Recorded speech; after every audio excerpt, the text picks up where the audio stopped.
Hello, welcome to the online NPTEL certification course on Pharmacognosy and Metabolic Engineering. Today, we will go to lecture number 10, that is design of vectors for Agrobacterium-mediated gene transfer and then transformed and co-transformed hairy root cultures. Let us go to the next slide. So, here we will cover the TI plasmid, a brief outline, then design of tDNA vector, then basic features of plant transformation vector, selectable marker, reporter, gene and promoter, then construction of binary vector and then induction of transformed and co-transformed root cultures. So, what we have seen in the last class, that how Agrobacterium transfers its tDNA into plant through the wounding site of a plant cell. So, this is in a nutshell that genetic engineering event that is occurring in the nature. So, this detail I have discussed in the last class. So, I am not going to discuss more about it. So, what is to be shown here is this, that this is the excised tDNA, which is basically moving out and then entered into the plant cell, and ultimately it becomes a part of the plant genome as it is integrated with the plant DNA. And this fine mechanism of transfer DNA, that means gene of interest into plants. So, this natural genetic transfer mechanism can be adopted by the scientist to transfer specific gene of interest into plants. But one point to remember here, that in the natural genetic gene transfer, natural tDNA through tDNA. So, as tDNA contains genes for the opine as well as the genes for the hormone synthesis. So, eventually this leads to the formation of crown gall tumors, whereas the specific genes what scientists they intend to transfer. So, they do not want the crown gall because it is a nuisance. Therefore, certain tailoring needs to be done in the tDNA before it is being transferred into the plant cell. So, that is all we will talk today.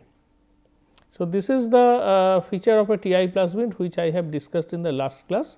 So, here lies the tDNA with a left border and right border, and this whole portion along with the border will get transferred into the plant cell, and this tDNA contains genes for auxin, cytokinin and opine, and as a result of overproduction of auxin and cytokinin in the plant cell, that leads to the formation of crown gall, and the virulence region which consists of a cascade of VIR genes. So, that altogether make important function, including activation of this tDNA nicking as well as transfer of the tDNA from the Agrobacterium cell into the plant cell. Along with that, it also drives the tDNA inside the plant cell and which moves through the nuclear pore, and then it entered into the plant DNA, and then when it is ready for integration, that time all virulence proteins or VIR proteins will get detached. So, this detail I already discussed in the last class.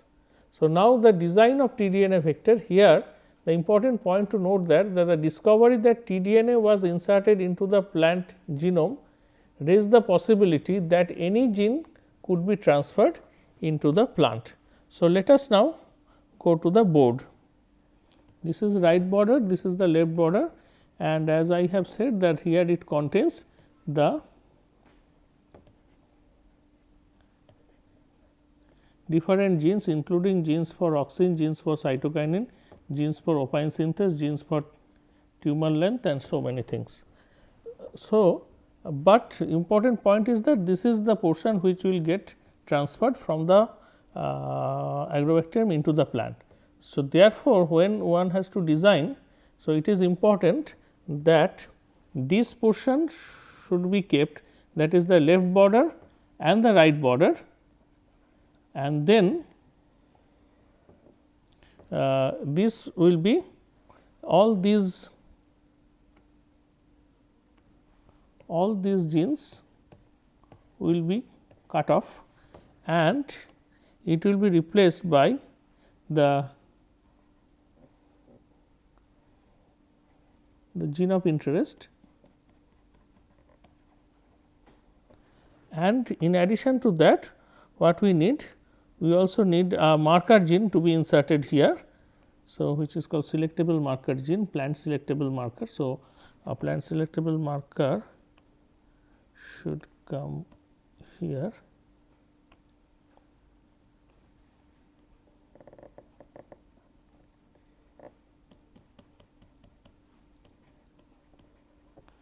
And this has to go under the control of a promoter and a terminator. The reason why, because then it will do its job, it will do its function.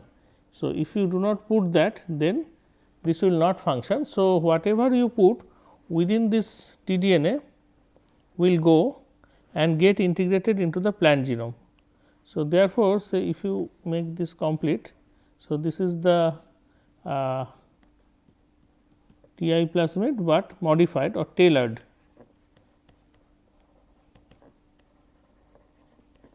So, here this is the tDNA portion and where we are putting our gene of interest. So, so that has to be kept in mind when design the tDNA vectors. Now, here one gene we have shown, but multiple genes can be put, but make sure it should be each individual gene should be under the control of a promoter and a terminator. But also it is possible that multiple genes can be put together. For example, a gene of interest, if we wanted to know that whether gene of interest function at a particular tissue or not. So, for in that case it is also possible. So, in that case, so what is required that these need to be tagged with a reporter gene. So, this is the blue one is a reporter gene. Say this is called GAS, and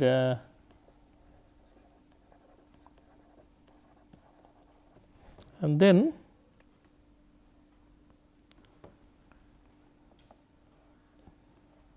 a promoter and terminator sequence to be added.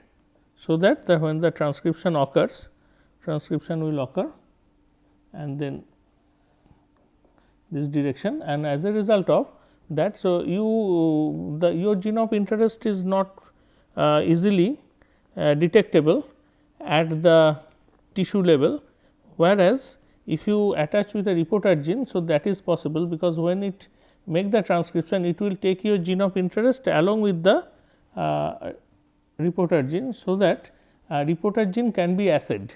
So, we will talk about that a little bit later.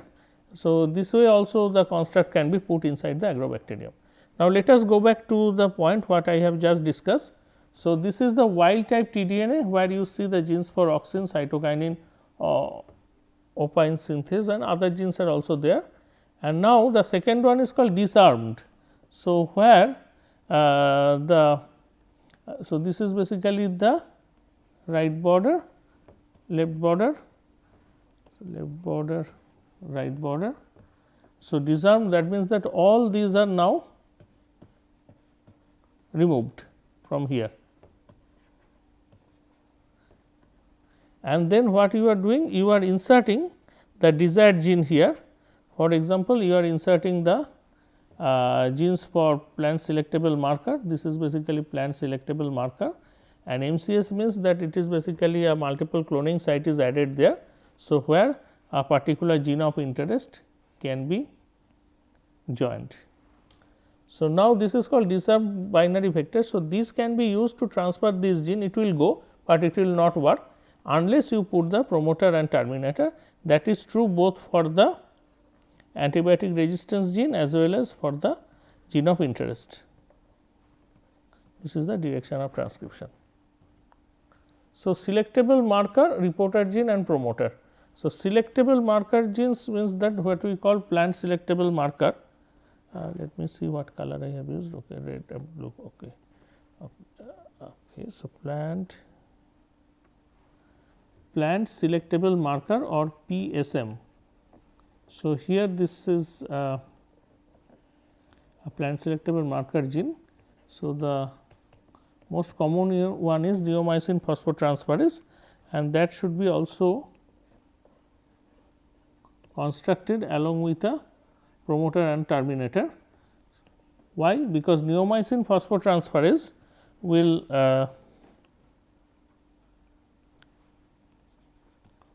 when it express, it will make the neomycin phosphotransferase protein or neomycin phosphotransferase enzyme, neomycin phosphotransferase enzyme, which is nothing but also protein. So, that can degrade the antibiotic kanamycin. So,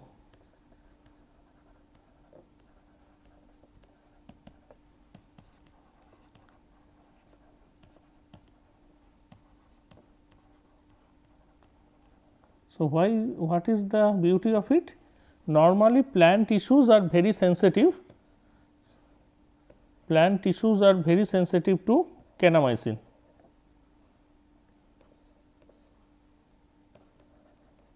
It is toxic, very toxic to plant tissues. So, normally if you put in a plant tissue in a plant tissue culture medium containing kanamycin, it will die. But if you have a gene NPT2 which basically will coat the protein, and when in the say the transformed tissue, when it takes the when it absorbs the kanamycin, so what will happen, that kanamycin will go inside the cell and NPT2 enzyme is active. So, that will degrade the kanamycin, and then what happens, that it becomes safe for the plant tissue to grow. Therefore, the transformed tissue and untransformed tissue. So, transformed tissue will grow, whereas the untransformed tissue will not grow, because untransformed tissue there is no kanamycin resistance gene. So, this is basically called the gene for kanamycin resistance. Similarly, like kanamycin, hygromycin can also be used, and the gene is called HPT or HPT2, hygromycin phosphotransferase 2. Okay. So, let us say HPT itself, not 2, where is the eraser? Okay. This is all about the selectable marker. So, selectable marker is very much required to confirm whether your tissue is transformed or not. Okay. And what is the reporter gene? Reporter gene I have already said about the GUS. GUS stands for glucourinidase. So,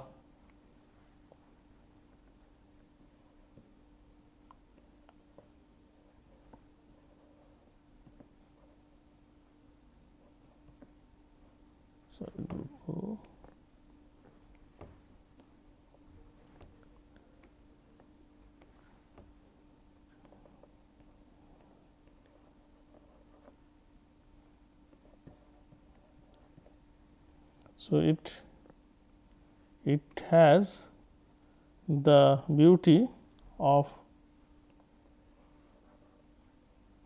accepting a substrate which is called X glue, a colorless substrate which is X glue, and okay, we always not so visible. So, say X glue, and then if the enzyme is active, then what will happen, it will convert the X glue into a colored product. So, blue color develops in the tissue. That means, if you have a construct where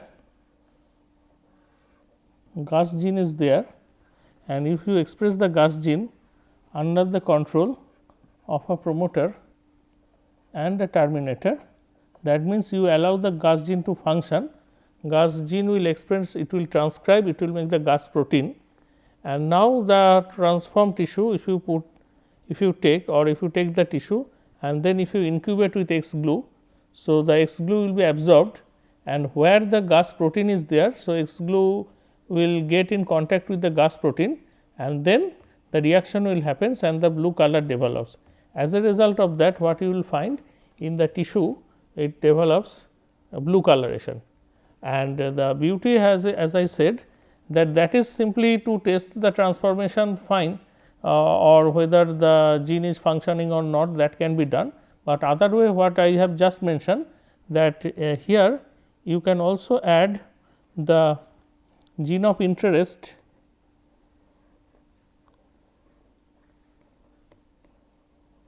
Suppose if you want to know that a alkaloid biosynthesis is basically occurring in the root, okay, and so you wanted to know that root in which part that particular enzyme is functioning, gene is expressed and enzyme is functioning. Now, it is not normally possible to check that way, but the easy way to do that you can basically fuse the gene of interest with the gas, and then you express it under the control of a promoter and a terminator, and as a result what will happen that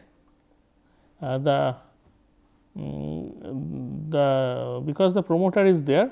So, it will transcribe the gene of interest along with that the gas. So, eventually the gene of interest and gas will be localized in that place where that enzyme, the enzyme which was coded by the gene will function. So, therefore, by visualizing the gas localization, one can confirm that where exactly the gene is functioning in the tissue. So, that is what it is. Now, the promoter is basically the region where this RNA polymerase will bind and activate the transcription. It is always in the upstream region of the coding region. I will show some picture later. So, I am not drawing the promoter, and there are different promoters available. So, for doing the job, including the organ specific promoter as well as called constitutive promoter.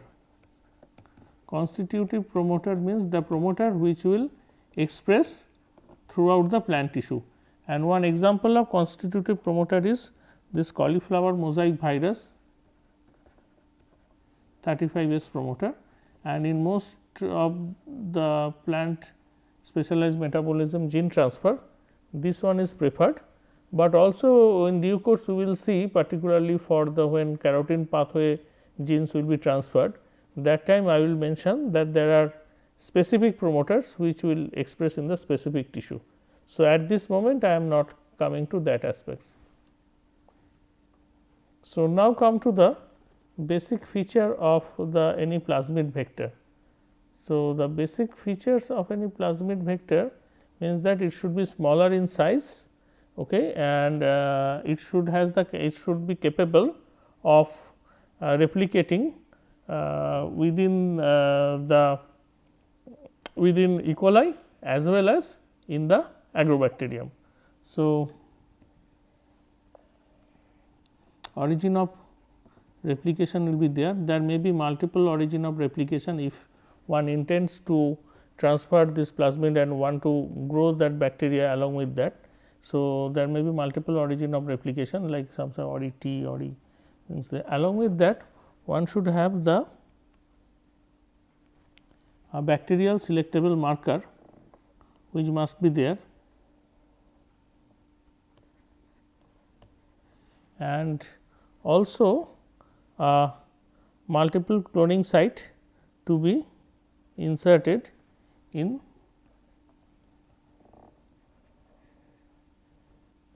in the plasmid area. So, here the desired gene of interest along with the promoter and the terminator can be inserted. So, bacterial selectable marker is basically normally it is used when the plasmid is replicated inside the bacteria, and normally ampicillin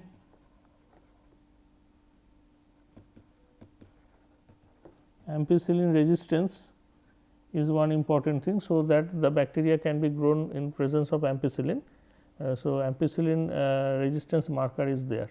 So, this is in general the basic feature of any plasmid. So, it should have capability of replication, it should be smaller in size, it should contain a bacterial selectable marker and a multiple cloning site. This is the minimum.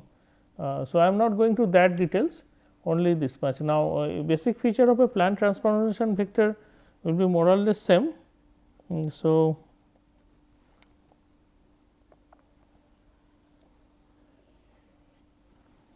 where you should have that origin of replication, you have the bacterial selectable marker,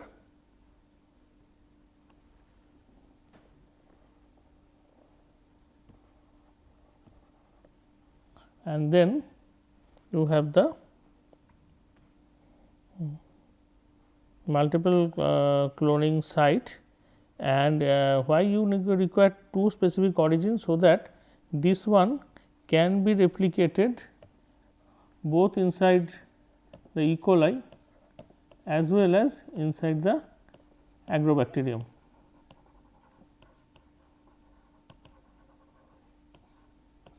And then you have the multiple cloning site. So, where the desired gene of interest can be added, but then when we call it as a bacterial when we call plant transformation vector, then of course, so this has to be constructed synthetically. So, we need to add the tDNA here,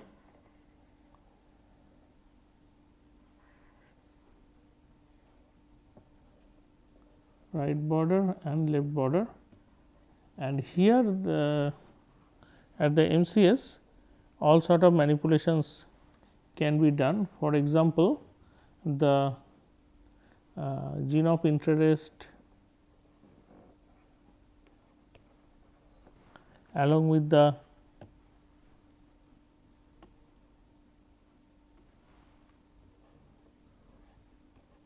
promoter and terminator and the plant selectable marker along with the promoter and terminator. So, now these things can be joined together or may be inserted one after another. So, this is important, and also you should have the one point that another bacterial selectable marker can be added. So, which will allow it to replicate will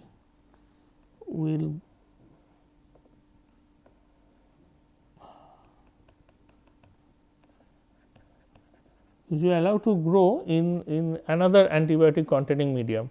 So, normally, so if you have here the ampicillin resistance, the other one can be kept as rifampicin resistance. So, for the first set of manipulation ampicillin resistance is used, and once the construct is ready and once the construct is transferred into the agrobacterium, then this Agrobacterium tumefaciens, for example,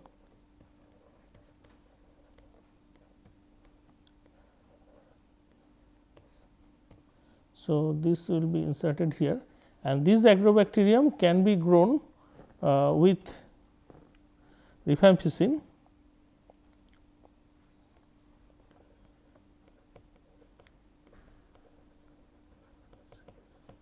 So that you can be sure that the proper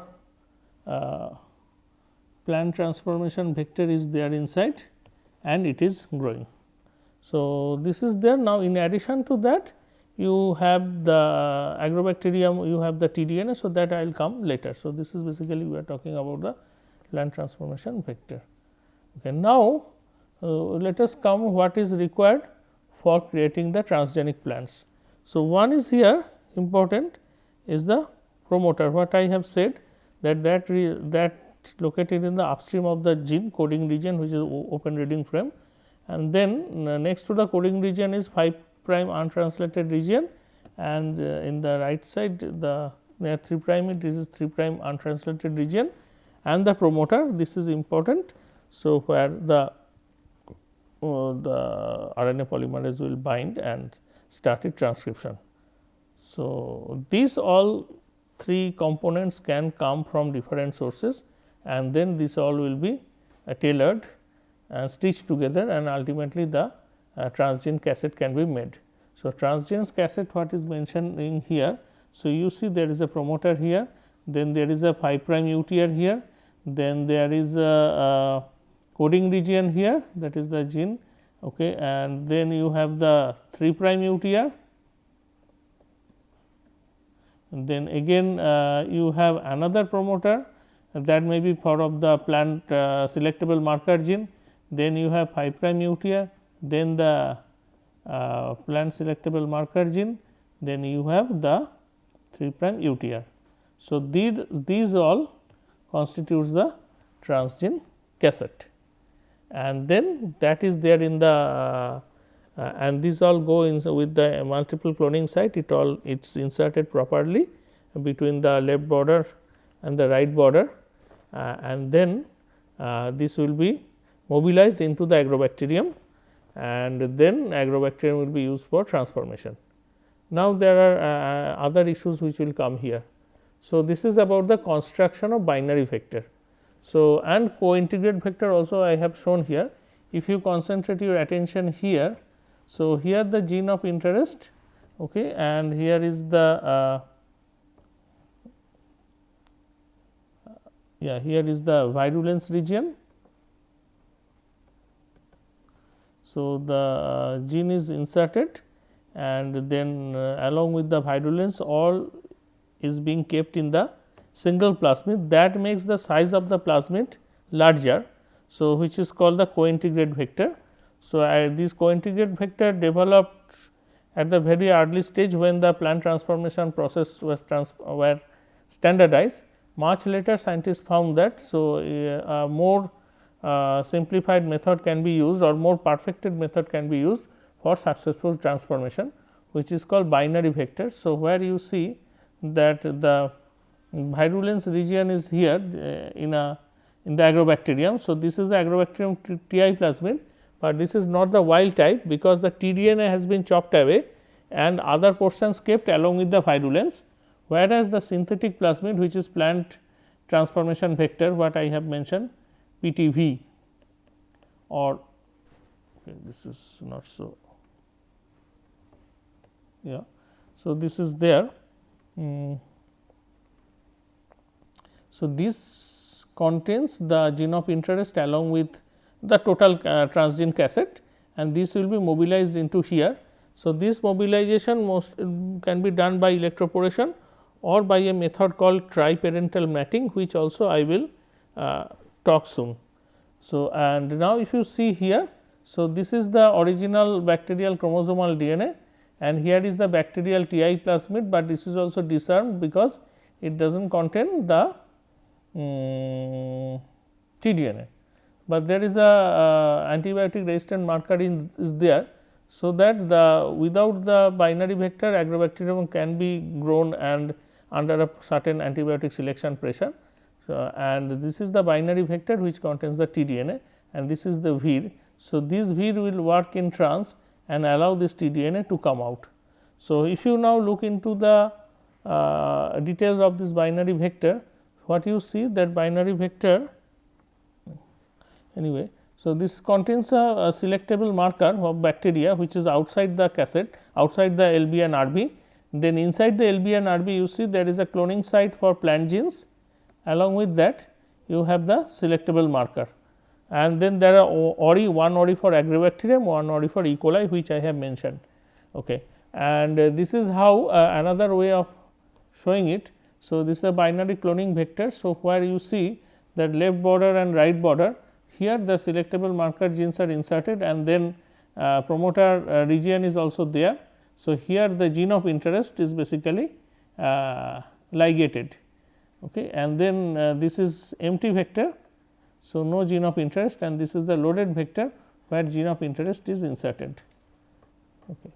And then what you see here, the tDNA with the inserted gene, and then you transfer into the agrobacterium. Okay, now you put it inside the cloning vector of E. coli, and then you isolate this plasmid and then put it in the agrobacterium. Then what will happen, that through agrobacterium the gene will go from agrobacterium to the plant cell, and here V will allow this to tDNA will go inside, and then it becomes integrated into the plant genome. So, induction of, now we will come to the induction of transform root cultures. Transform root cultures, what we common way normally what we say, these are the hairy root culture.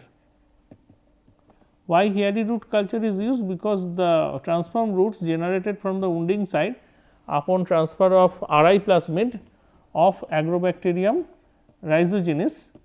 So, the root phenotypically appears like fine hairs.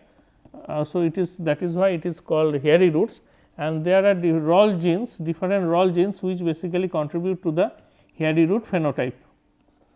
Now, it is not that all hairy roots are very fine hair like. So, some few species the hairy roots are pretty thick enough. So, hairy root phenotype. So, that means you have the RI plasmid, and RI plasmid, what you have? You have the tDNA of the RI plasmid with the right border and the left border, and the tDNA what you have? You have the genes for auxin synthesis, you have different rol genes, and which will determine the hairy root phenotype, and then and of course, the V is there, V is there outside, and then origin of replications, all these things are there, which I am not showing here for the sake of simplicity. So, these virulence will act in cis, that means it will allow this tDNA to go out and enter into the plant cell through some wounding, and acetosyringone basically it's when plants are wounded, it is released from the wounded site of the plant, which actually activates the virulence cascade, and therefore, for making successful transformation work, sometimes acetosyringone is added when the tissues are basically treated with the agrobacterium, or sometimes agrobacterium are grown with acetosyringone, so that the virulence become more active. So, hairy root, why hairy root? Advantage is that hairy roots are basically they can grow without supplementation of plant hormone, because they are overproducing auxins, and as a result of overproduction of auxins, the external manifestation is the hairy root phenotype. So, that is why, and because it has the auxin producing gene, when hairy root grows, that of course, that gene will function. As it grows, the gene also will increase its number as the cell propagate. So, the genome will distribute, genome will multiply along with the genes of auxin synthesis will also multiply. So, that hairy root can be continuously grown in a hormone free medium for indefinite period. So, that is the advantage. Okay. And other point is that hairy root basically reflects the or mirror the metabolites which are root specific. So, root specific metabolites, for root specific metabolites hairy root induction may be a very good option. Another important point is that hairy root itself is the source as well as it is the sink. So, in case of normal root, what will happen that the normal root produce the metabolite, and from there when the radial part grows, the metabolite will transport from the root to the radial part, say stem and leaf. So, therefore, when the plant matures, you will find more metabolites in the upper part, but less in the lower part. Whereas, in the hairy root, it is itself the source, it is the sink. So, the metabolites which are produced, it cannot go to any other places. So, it will accumulate. Therefore, if normally here the level of metabolite produced in the hairy roots is higher because of the same source sink issue. Now, normal root cultures can also be established with hormone, but normal root cultures are slow in growth. But hairy root, and other point is that these are genetically stable, as I said, it can grow indefinitely in the medium, and over 40, 50, 100 passages subculture, it maintains its genetic stability. Therefore, it is a good system for work, and for your information, we have established a hairy root in the year of 2007, 2008, and that hairy root is still active in our lab, and using that hairy root system. So, I basically guided 2 PhD thesis and several MTech thesis, and it gives us around 7 or 8 good publications. So, it is such a nice system to study the specialized metabolism. Okay. Now, induction of co-transform hairy root, here is the difference is this, here in the hairy root we want the gene to be expressed. Therefore, the binary vector what is showing here, so which contains the gene of interest along with the plant selectable marker, and this is the Agrobacterium rhizogenes wild type. So, these to be transferred, this vector to be transferred from here to here without disturbing the RI plasmid.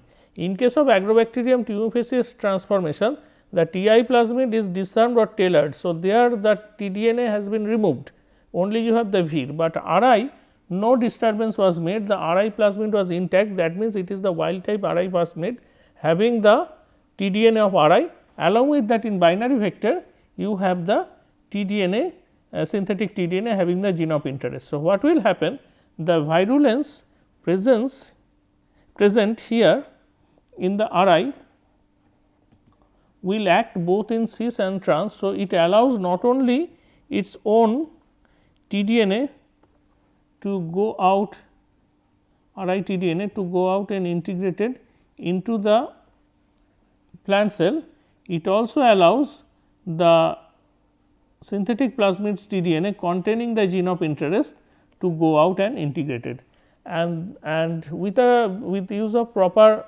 antibiotic selection marker such as kanamycin, the co-transform hairy roots can be selected. So, here what is showing here in the right side is co-transform hairy root, what is the color? A co-transform hairy root, here you have a specific gene inserted into the hairy root, and this one basically the normal wild type hairy root. So, which is transformed with the RI only, and this is basically the co-transformed. Okay. And this is what I am showing here at the end, is that how this plasmid can be inserted into the agrobacterium. So, this is basically the agrobacterium cell. So, this is a method called triparental matting, where you are taking agrobacterium and 2 E. coli. So, 1 E. coli contains your binary vector, sorry, your E. coli contains your what E. coli contains your binary vector, which contains the gene of interest. So, you see that this is left border, this is a light border, you have it has bacterial selectable marker as well as plant selectable marker. So, gene of interest is here, this is the gene of interest, and this is the bacterial selectable marker, and this plasmid should go inside, that means I am looking for a white color. Okay. So, this go here. So, with the help of another plasmid which is called PRK2013. So, this is inside the E. coli. So, this color indicates is the E. coli. So, PRK2013 what it does actually it allows to, it basically drives this plasmid to go inside being in trans. So, it drives this to go inside this. So, this is a perfect process, and so what happens basically you grow these two, one contains the helper plasmid, this is called helper plasmid,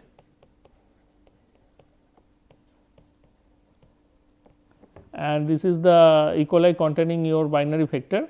You grow these two E. coli separately and grow the agrobacterium separately, and then you mix them together, plate it, allow them to do the matting. As a result of matting, this transfer happens, and then with a proper antibiotic selection procedure, the proper recombinant agrobacterium can be selected, where the agrobacterium contains the binary vector, and then that recombinant agrobacterium can be used to do the transformation.